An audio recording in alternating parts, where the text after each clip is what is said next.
Good morning, everyone, and welcome to Conquer the Clutter podcast for November the 15th. We were just talking about weather. We all decided not to because winter's coming. So I wanted to start with a little check-in with you folks. And that is to ask, do you remember on the podcast 2 weeks ago, I asked how long are your to-do lists? And I wanted to check back with you. Um, so I asked you to make a to-do list for each day of the week, and not way in advance, but what would be on your to-do list for instance, Monday? What would be on your to-do list, but make it for Tuesday, for Wednesday, etc. You see where I'm going? Okay. So how many people made a to-do list, even if you didn't do it for every day? All right, good. Good. Hands up. Great. Did you learn anything from it? Because I'm going to read from my notes, so I'll be looking away from you for a minute. How much energy did it take for you to sit down and make that to-do list? Was it worth the energy it took? Okay. And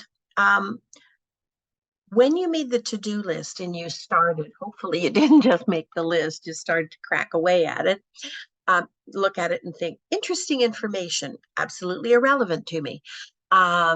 So when you started to work on that to-do list, one day at a time, 2 days, 3 days, 4 days, all right, did you notice that despite your best of intentions, to list what you were going to do on those days and a reasonable list, right? Did anyone notice, how many people noticed that other events started to compete for time, the pop-ups?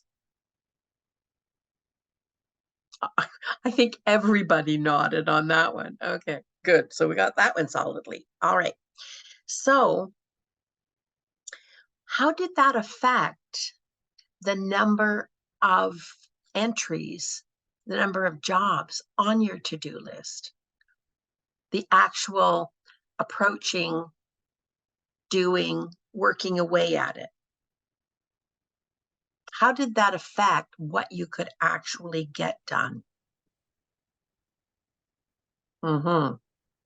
Yeah, a lot of, yeah, lowered the number. All right. So this is not rocket science, but the reason I'm doing this with you is that I want you to realize a list is an intention. All right. It is not a commitment, and it is not a reason to consider yourself a failure or discouraged. It's an intention, right? So, how did you feel? This is important because this um, pretty much predicts the energy you have approaching that list of intentions. How did you feel when an event competed for the time, the energy, the focus? How did you feel? How many people discouraged? A lot of nods. How many people just not discouraged so much, but frustrated? Okay. Frustrated is a little bit of self-anger. All right. So watch when you allow, you're going to experience what you're going to experience. It's that you hold on to it. All right. Okay.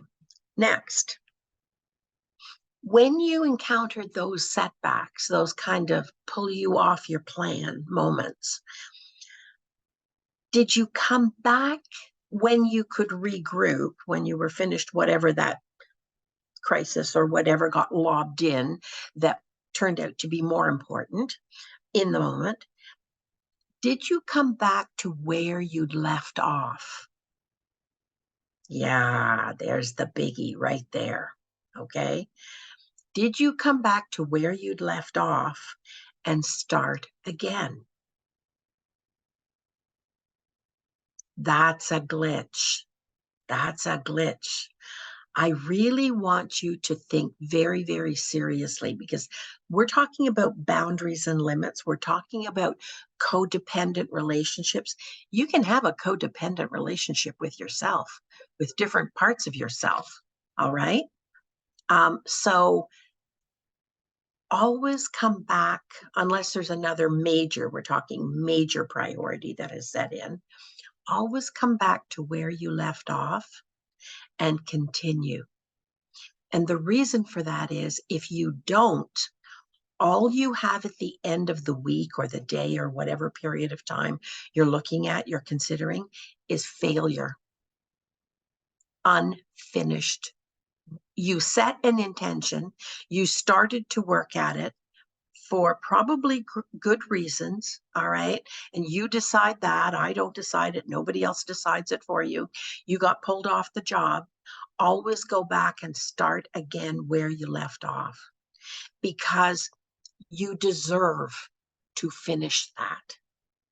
And you will learn a lot about the reality of how long it actually takes to do a job in the real world, not in your head. You know, those times when you say, oh, you know, that's only going to take me 15 minutes. That's only going to take me an hour. That's only going to take me 2 hours. And it doesn't work out that way. The best way to overcome that and not turn yourself into a grinding self-judgment, self-defeating organism person is go back to where you left off and continue until you finish. And when I say until you finish, I don't necessarily mean that you have to stay at it and until you finish. You have to keep coming back to it until you finish because tomorrow's going to lob something else in. 10 minutes from now, you may get pulled off the whole plan for the day because something of more importance cropped up. We're not in control.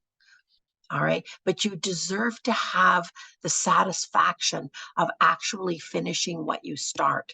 It's just that most people who end up with a lot of clutter, most of the time, all right, they don't come back and finish the job. And then they have a look at what has defeated them. They look at, and they're not learning, you're not learning that that never was a half-hour job. All right. Which means the next time you're trying to do something similar, you're working from the same error. So you're repeating the same error over and over and over again. And then you judge yourself. All right. Then you feel, oh, and we can only afford to deal with what we feel competent to do. When something has got the jump on us, when it feels bigger or more complicated or overwhelming, which is where we're going to start today, we need to start setting boundaries and limits. And that's why I want you to come back to where you left off and continue repeatedly until that task is done, because you are learning then. You're learning in your mind, in your intention, in your action. You're learning to set accurate boundaries and limits for the life you have. And everybody here today has different elements in their life that are going to compete for your time, your energy, and your focus. You've got to live your life, not Susie Q, not Marie Kondo, not somebody else's, not my criteria. I'm here to give you ideas that you can live the best life that is actually your legitimate life. but we can all come back to where we left off and continue until we finish that task. And then we give ourselves that satisfaction of, "Phew, thought that'd never end, but it's done. I did it." That I did it moment. Okay. So now we're going to switch over more. If my cursor will come with me, we're going to switch over more to what we're talking about for today.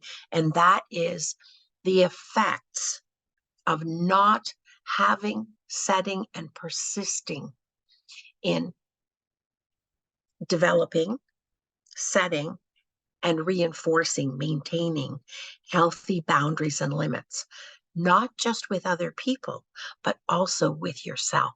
All right. So either if your boundaries and limits are not working for you, or it's been a while before you really considered the wisdom of setting boundaries and limits, not making them meaningful. It's not just the setting of boundaries and limits. What is your maximum? And then back it up a bit. Because by the time you're at your maximum of what you can tolerate, even if it's with yourself, certainly with other people, you're already in the deep pink, not the red zone, but you're in the deep pink zone. So back it up a tiny bit to where you are reasonably comfortable, and that's your maximum. All right. So some people will do it intellectually by thinking. Some people will do it by experiencing and going back and reflecting on, how many times do I want to repeat this interaction with myself or with somebody else? Okay. So there's no point in having boundaries and limits if you're not going to reinforce them. Because by reinforcing, and this is not a nasty, angry thing. This is not about fighting or arguing. Reinforcing them is how you make them meaningful, make them worth setting, worth saying. All right. And when we don't reinforce them, when they continue to happen, that means that each time a boundary or limit, to some degree, they're not all equal. All right. They empty when we don't reinforce, when we don't make them meaningful, in some way, to some degree, it empties us. All right. Or it wounds us. And repeat of that is the fastest way to burnout. How many people here would say that at some point in their life, they were burned out? Everybody's hand went up. If their hand didn't go up, they're nodding. Okay. All right. Now we're looking at 33 people at the moment. We have some latecomers, but I think everybody nodded, put their hands up, or did. All right. Is that a message? All right. So burnout isn't a whole lot different from overwhelmed. And we've talked a lot about being overwhelmed because we already know, gosh, I've said it so many times. I've invited you to consider that being overwhelmed is what results. All right. And just look around. Check whatever your to-do list, even if it's still in your head for today.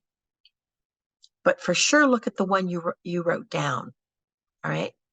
And if you don't have it written down, I know for a fact, all right, when you check in with what it would be, it's the one that is in your head nagging at you. You know that one? Okay, so you didn't write it down. Don't think that changes anything. All it means is it's not posted on a wall someplace where you can come back and check it. It's with you going, you didn't do it. You didn't do it. You still have to do this. Oh, you didn't finish that. All right. Which would you rather have? Write the thing down, externalize it, and come back to it as you need to work at it. Don't carry it around nagging in your head, because then it will always be there. And that weight will sit on your shoulders and you will carry it like a bag of rocks through your whole day. All right. Burnout, like being overwhelmed, remember this when you feel it starting to come on, is a state we never want to find ourselves in and allow ourselves to stay in. All right. Believing, and generally, how many people here, all right, say at least a goodly amount of time, I can do it all. I believe I can actually do it all. I know I'm not supposed to say I can do it all, because, but you know what? I can do it all. All right. Or worse yet, because we have an internal messaging system of it being our job. So even if we don't believe we can do it all, we should do it all, we believe we should do it all. All right. And we believe there's something wrong with us when we can't do it all or we don't do it all. Now, the inverse of that, doing nothing, is not the answer. Okay. Living somewhere in the middle. This is not a get out of class hall pass for us. It's having reasonable expectations. How many people also say that they believe it's their role in life? As a man, as a woman, this is our role in life. Anybody? Anybody look at something and say, it's my role in life? I'm not seeing a lot of nods. I'm seeing some head, which is a good thing. All right. How many people here have been taught somehow, some way, by someone, that it's actually, whether we believe it or not, it's actually our responsibility? The things on that to-do list are our responsibility. In fact, pretty much all of them are. Oh my gosh, look at all the hands. Okay. I love when it gets interactive, people. Okay. Or, okay, it's not actually our responsibility, but because nobody else is doing it, it's our obligation. If it's going to get done, nobody else is doing it. It has to be done. So it's our obligation. If this is you, I'm going to call that taught reasons, not TOT, but TAUGHT, taught reasons. We were all taught messages that were somebody else's best idea. And many of them really seriously need to be run by the accuracy monitor. Okay. What was that taught reason? Then, so if you feel it's your obligation because nobody else is doing it and it needs doing and nobody else is sharing, okay, and then you don't do it, if you don't do it, how many people here have a feeling of guilt? Hands up. Oh boy, look at the hands up. Yeah, okay. Obligation messages are just a fancy kind of subcategory of should. What have we said about should messages? Should is a shovel, and that shovel just digs holes. And we end up in the should hole. All right. So wherever we got those should taught messages, all right, know that they back you into a corner, because when you even consider those, you don't challenge them. Really, this is a priority? Really, this is my priority, as opposed to a shared priority? Doesn't change the fact maybe that it is a priority, but Should it be a shared priority? Would it be better? Is that fairer, more legitimate? Okay. All right. Even in the absence of hands going up to volunteer, it's a good question to ask yourself. Because when you don't ask yourself, when you just take it on as an obligation, it means you're not looking at any other options. Okay. So don't put your hand up. Question, what are the other options? All right. And what's fair here? Because while you're meeting that obligation, you can't be doing something else that actually is your job. And if you habituate that duty, obligation, as opposed to choice, you really are warping your perspective on the truth. All right? You need to be asking yourself, what is fair and equitable here? Who else can, if this is such a priority, all right, who else can be fairly, equitably a partner in this? And the truth is that what the average person actually does isn't even considered. You're judging yourself and your need to do many of the things probably on that list, particularly if that list extends over a week. You've got some things that are made a priority that are not probably a priority and aren't part of when you're judging yourself against what is possible, what is doable. Hopefully, you're using some kind of standard that means that you believe the average person could do this, right? You know what I'm saying. That job waiting for me that you tell yourself I can do in 2 hours, I'm betting there are plenty of times. I want you to reflect now, okay, on your real experience rather than just listen to me drone on, all right, with information. I want you to reflect how many times that job that you said, I can do 2 hours, pick a 2 hour job, okay? And 2 days later, all right, you're wondering, will it ever end?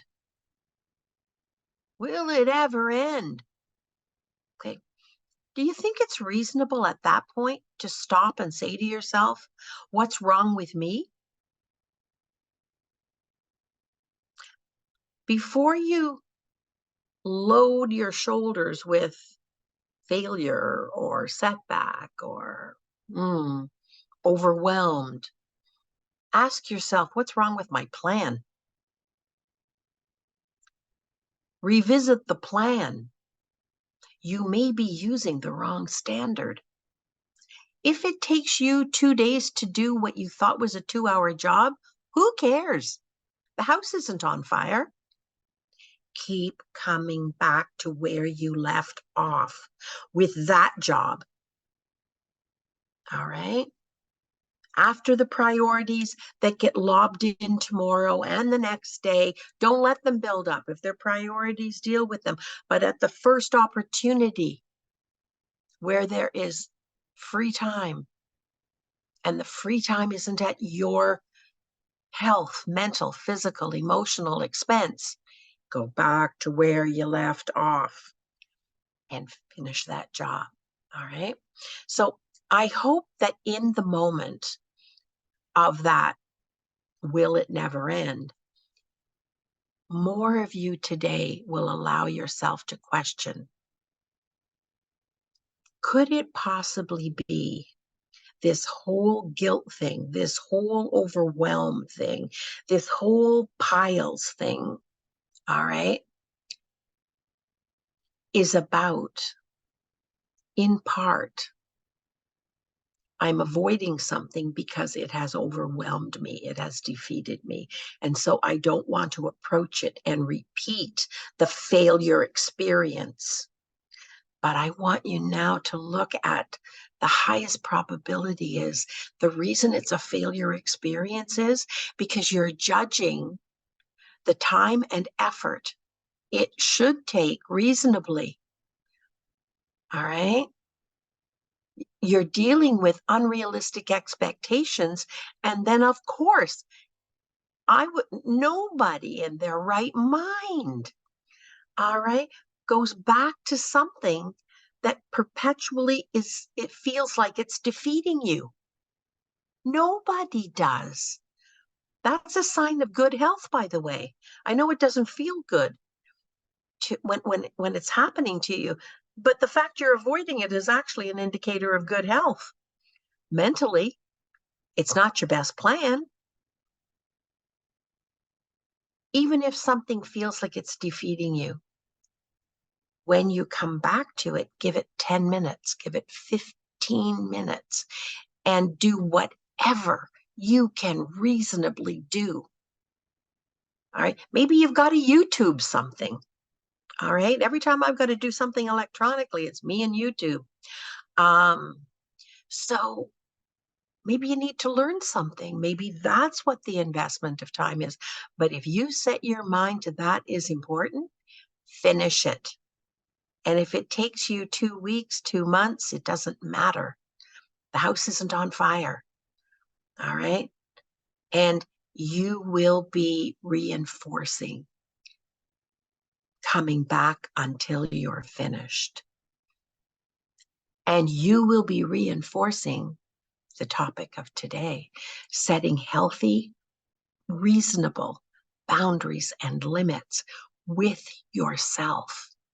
We always think boundaries and limits are for protecting us against those nasty people who want to take advantage of us. And they are also for that. But first and foremost, we need to practice them with ourselves. All right. So, unrealistic expectations, eh? How many people here have a reputation for being the ever-ready bunny? Ever-ready bunny could be you never stop.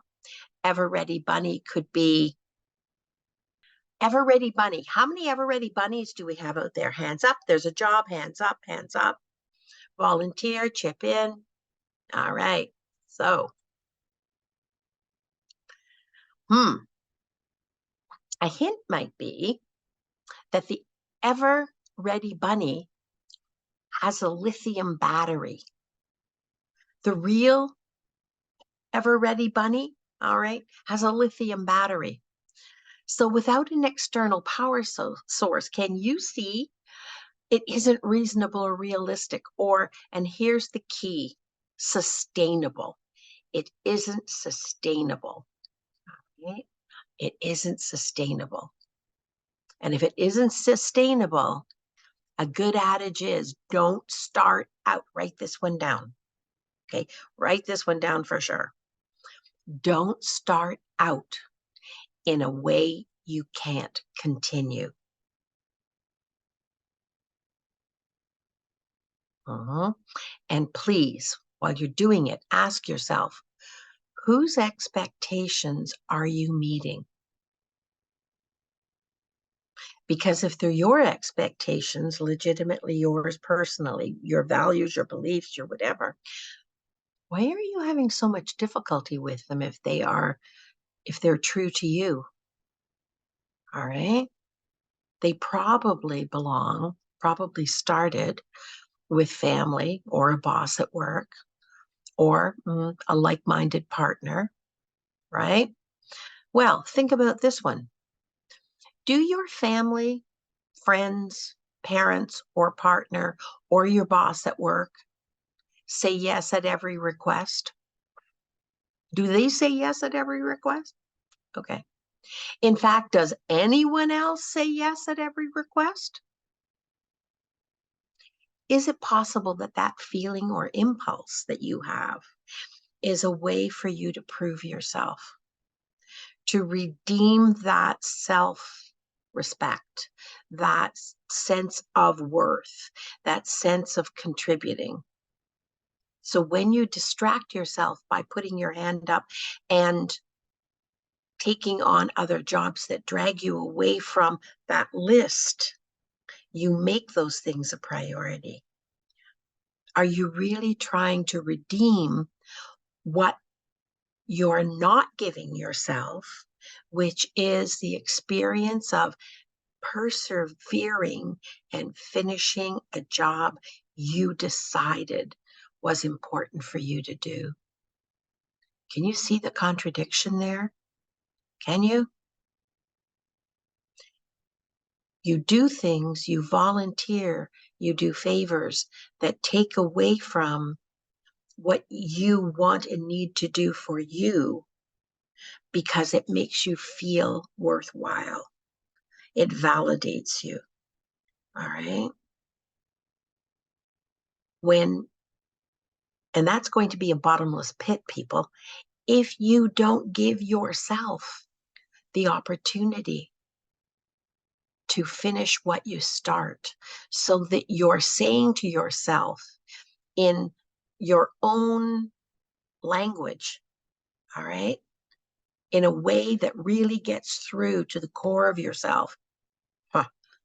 It took me a lot longer than I thought it would, but I licked it. I did it. I finished it. And you have that feeling of completion. So watch that you're not looking for self-esteem, self-worth by giving the farm away, the farm being your time, your energy. And it's not that we never do it. It's a question of that being a vehicle or a device that supplements that feeling of failure, that feeling of being overwhelmed and defeated. Do you see?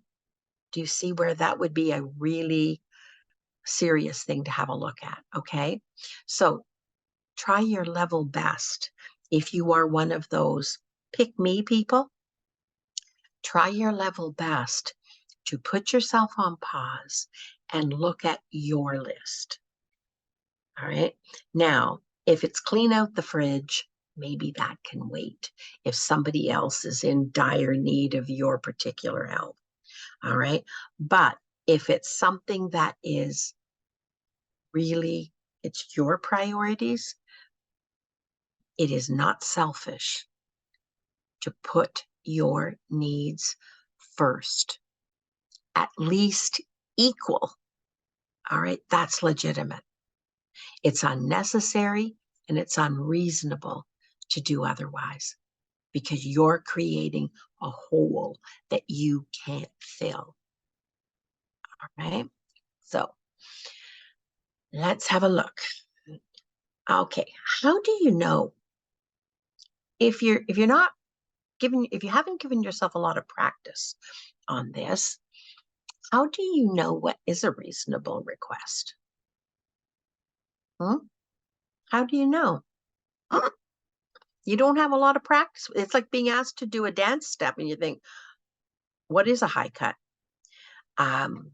Okay, so reasonable requests, all right, don't give you that little moment of, well, for some people, there's a little moment of euphoria. I can help because there's an eagerness to wanting to prove yourself. Okay, after that passes, okay, take a deep breath, take 3 deep breaths and ask yourself the next question. Is there any part of this that in my core I know is competing with something that is at least equally important to me? Or if you say to yourself, I said that I would get that finished today, and I'm not making tremendous success, so I need to make more progress. Is it possible then that you can interpret that as some degree of leaving you stressed? You've got a going on, right? Does it feel like a load to any degree that's just been dropped on you, just been sort of dangled? You feel disloyal. You feel something negative for not saying yes. It's not a matter of not saying yes. Maybe it's just a matter of, I probably can help, There's something I need to get done first, and I'll figure out when I can help you with that and for how long. Setting all together now boundaries and limits. All right. How many people here have agreed or volunteered to do something that and they tried to participate their best to, and it left them feeling overwhelmed and empty of any energy being left? No favor you do unless somebody's life is in danger and you are the only person there to help, right? Preempts what your priority needs are. And that energy that you give away, you can't give away twice. Don't fool yourself that, oh, I'll come back and after that I'll do this. You won't. You won't have anything in the tank. If somebody's asking you something that interferes to change your priority and interferes with your priorities for the day, that's not a small thing, unless the person does it all the time, in which case don't pick up the phone. All right. Okay. Another way we learn not to have boundaries and limits is by not being appreciated for what we do. Anybody here in that category? You do it and you get lukewarm appreciation. Okay. It's important to know that when we receive recognition for our own efforts, we usually feel acknowledged and appreciated to some degree, all right? Valued. When we don't receive appreciation often enough for what we do, after a few times or sooner, we might start to feel taken advantage of. Is there anybody here today who's actually put their hand up and said yes, with that feeling of somebody's taking advantage of me? Look at the number of hands. Oh, okay. I'm glad I did this podcast. All right. Anybody felt used? Anybody felt manipulated by guilt or, you know? So when you have to decide between something that does not involve life support for another individual and you and your priorities, all right, if there's any degree of emotional blackmail, all right, them really ramping up the emotional content, the reason why would be so important, the urgency. Don't disrespect that. Listen, but then ask yourself the same question about your priority. All right. Ask yourself the same question. And if people habitually and don't explain, don't justify why you can't, don't explain what is a priority of yours that you need, that is competing equally for your ability to help the person, don't explain. Don't justify, don't explain. If it is a priority, all right, all you have to decide is it an equal priority? Is this person legitimately telling you something that you feel you can come back to your priority? It's not going to cost you anything significant to have to come back to that priority. All right. And are you able to meter out when and for how long you can help them? All right. So you don't give the whole farm away and then come back to something that you're going to pay a price for, because an important price for, because it too was a priority. Right? Don't be surprised if you feel And is there anyone here today? I know I'm asking that a lot. Actually, right now, feeling angry, resentful, or stuck. Anybody here feeling angry, resentful, or stuck? But to what extent have we, in that pattern of volunteering, of helping out, of always saying yes, not factoring in what you need to do for yourself? Look at all the hands. Oh my goodness. Okay. I have a tough message to give you right now. Okay. So don't be discouraged.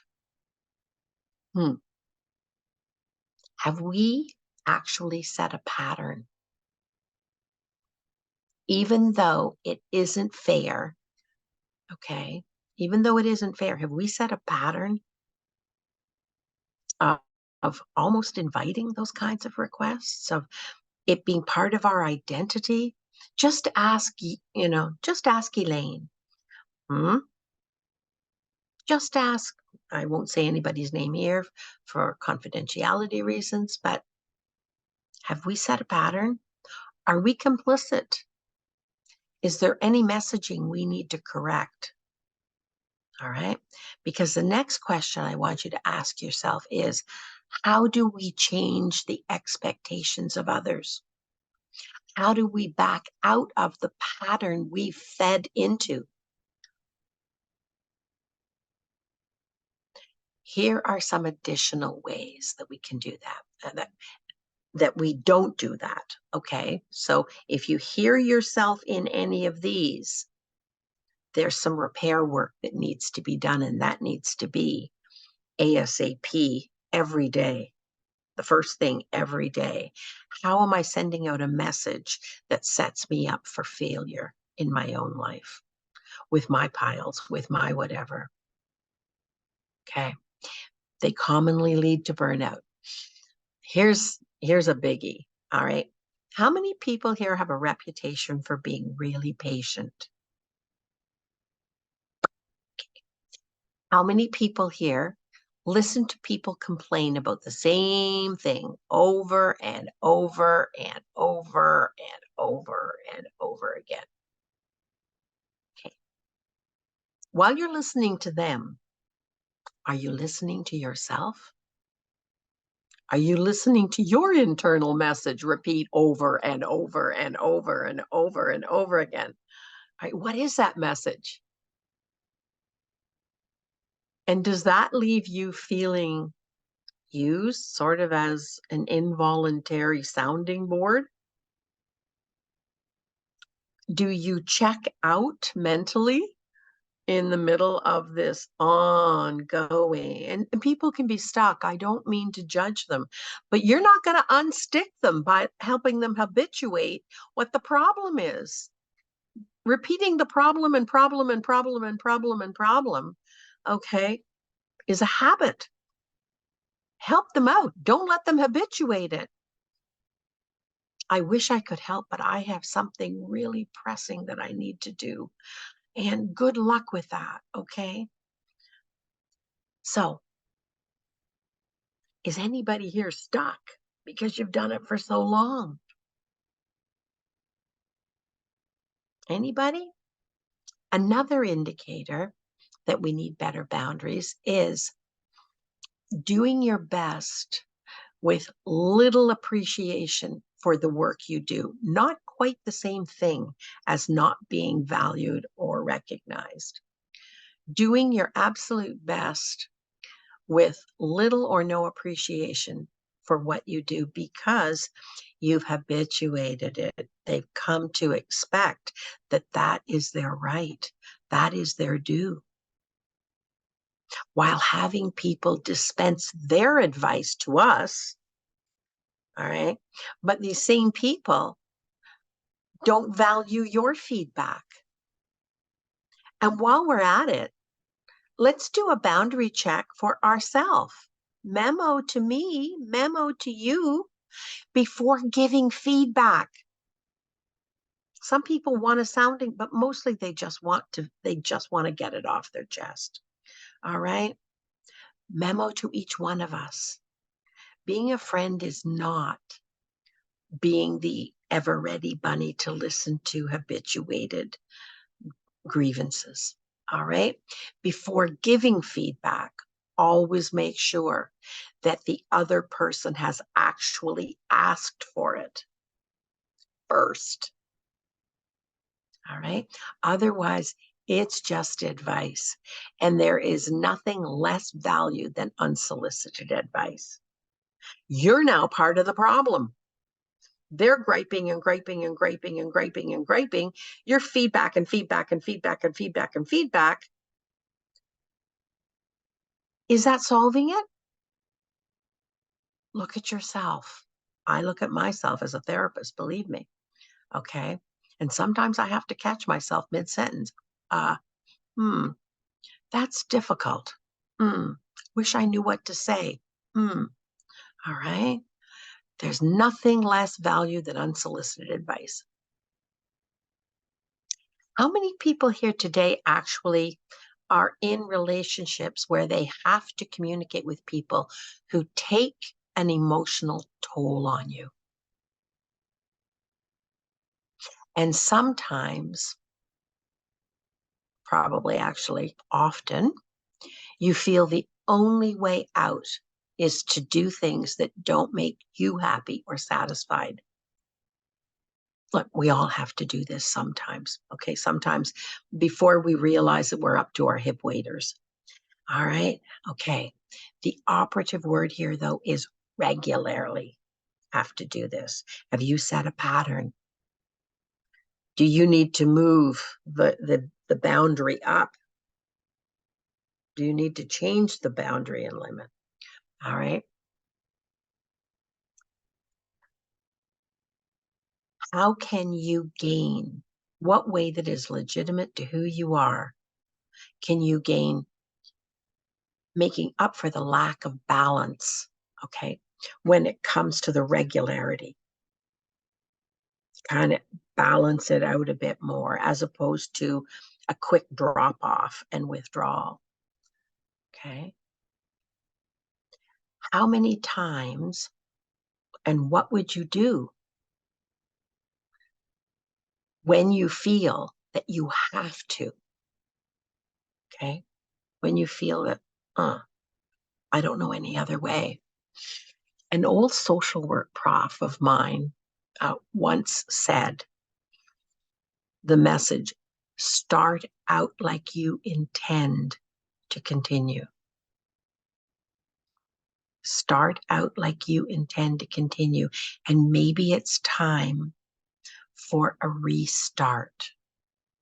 Because now we may have to edit this okay out because she was pretty blunt, this prof, but she was wise. There are only 5 have tos in life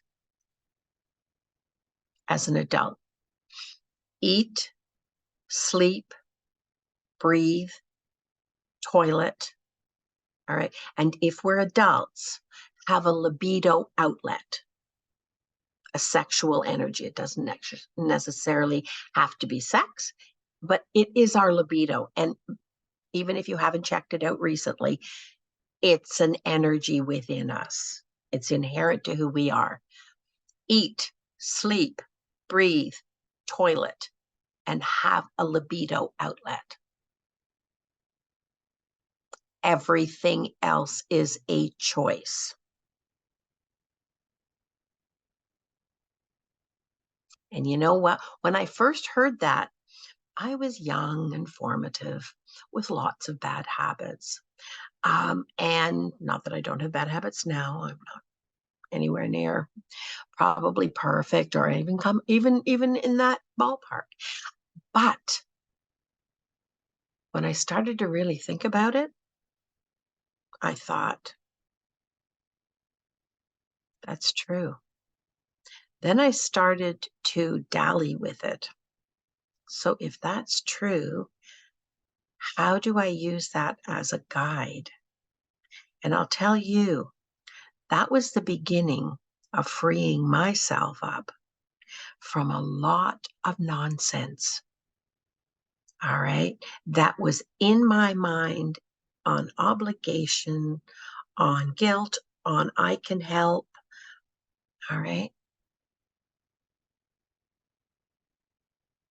And the net effect of that, eat, sleep, breathe, toilet, and have a libido outlet, was the beginning of freedom.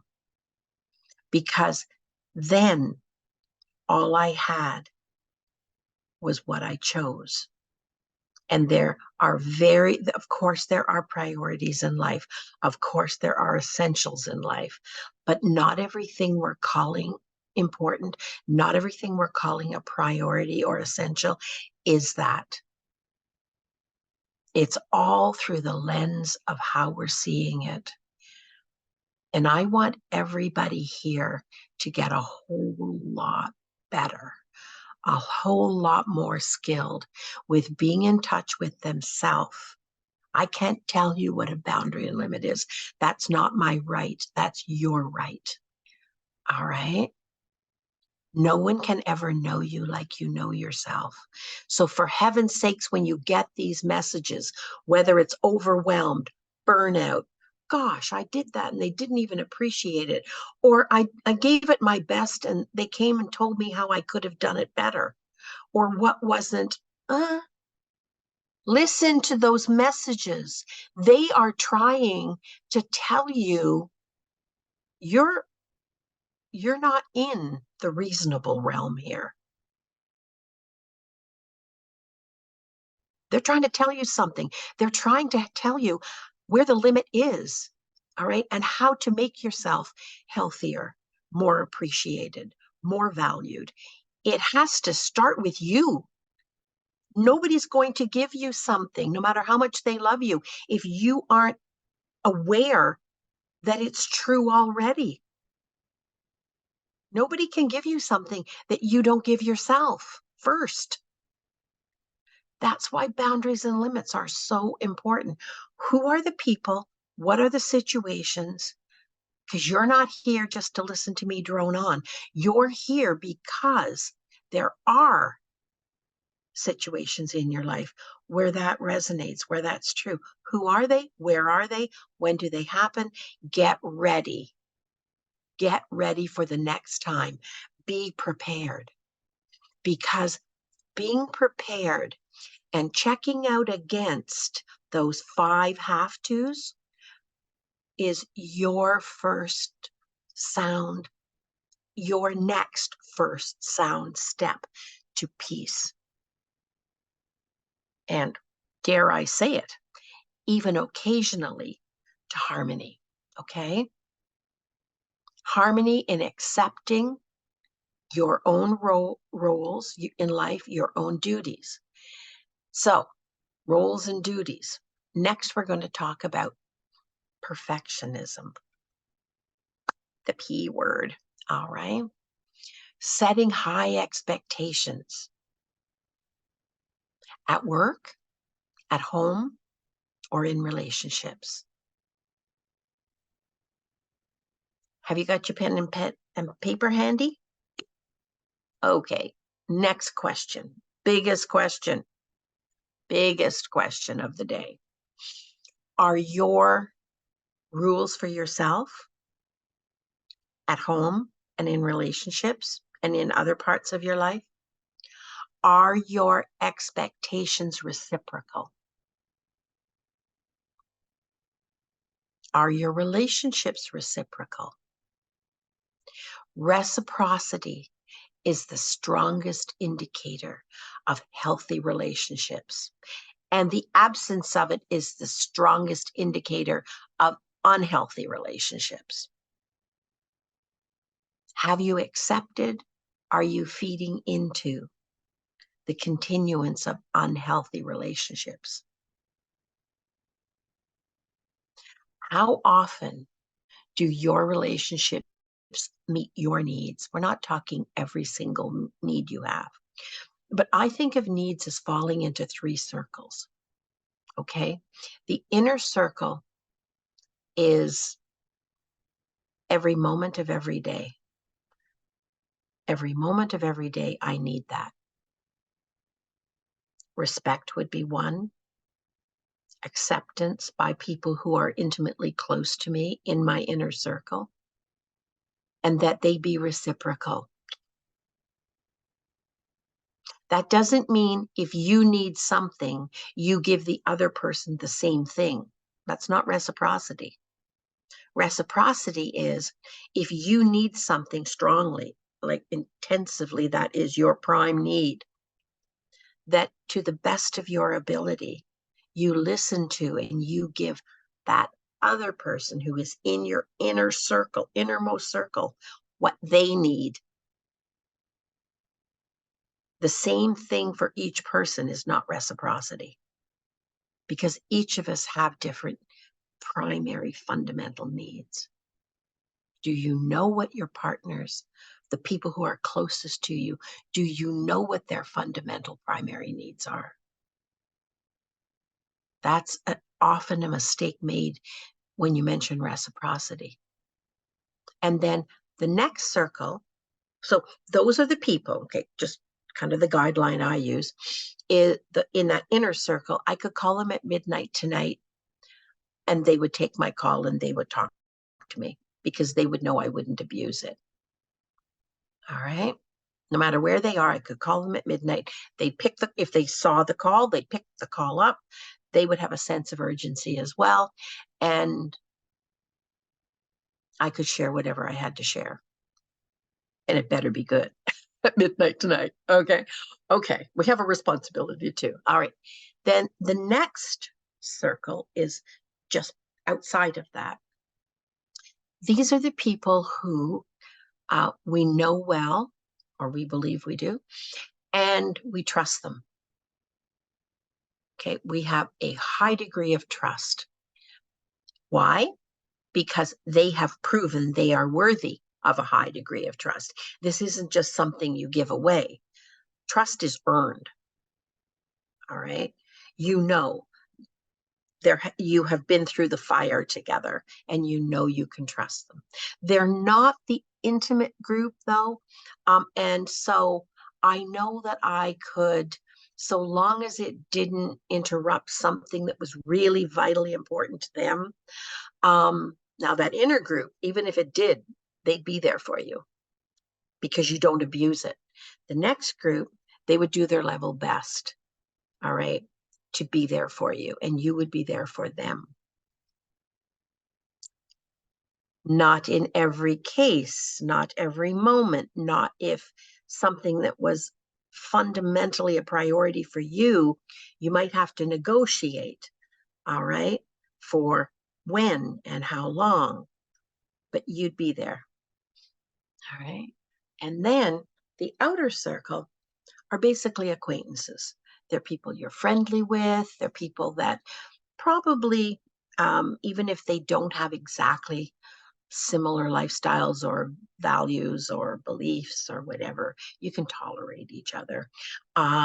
It's a social kind of friendly, you know their name, you may not know their birthday, but you're friends. All right. All right. Those are the three circles. And so within those three circles, the outer circle, you need different boundaries and limits. You still need to have, they're even in your network because they're people who would respect, if they knew it, your need. They might not be able to fulfill it, but they know it, they'd respect it. All right. The middle circle, they know it, and they would do their level best to respect it and to help out if you were in need.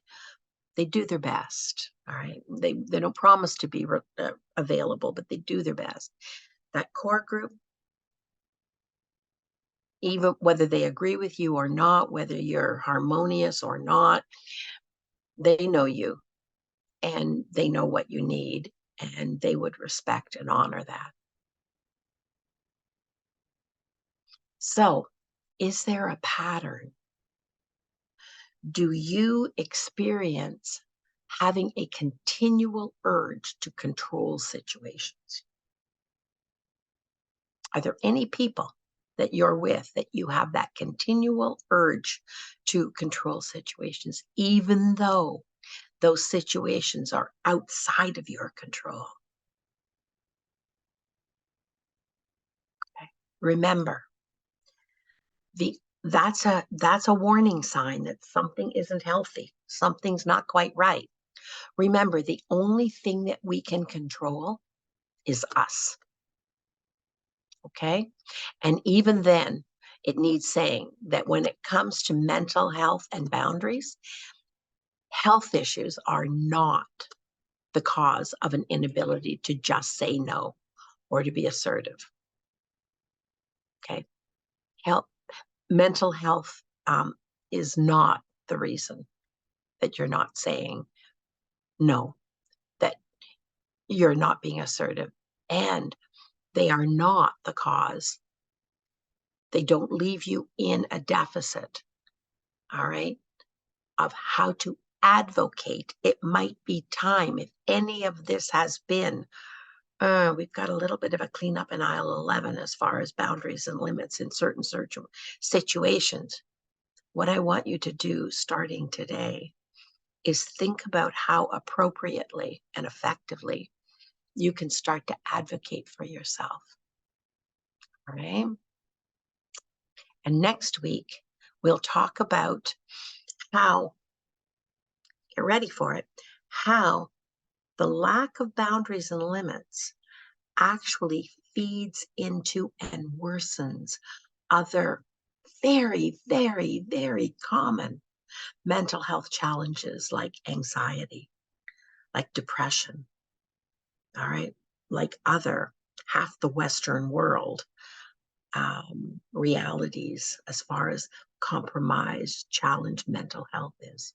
We're going to make that connection. And I'm hoping then, if I didn't convince you today to do your homework on what do you need, where is it, and how do you get enough of it to make enough of a difference, starting with healthy reciprocal boundaries and limits that are true to you, your needs, who you are, in whatever relationships, getting them back on track, or more so gradually back on track. All right. I hope that next week you'll see what the biggest price is you're paying if you choose not to do that. And even if you're not depressed or anxious, are you setting yourself up for slipping and falling? Okay. Take care, everybody. Thank you for showing up. We'll see you next week. And I think next week I'm doing this from home. Woot, woot. I'm going to have puppies. I'm going to have puppies in the corner snoring. I'm just warning you, and we're not going to edit that out.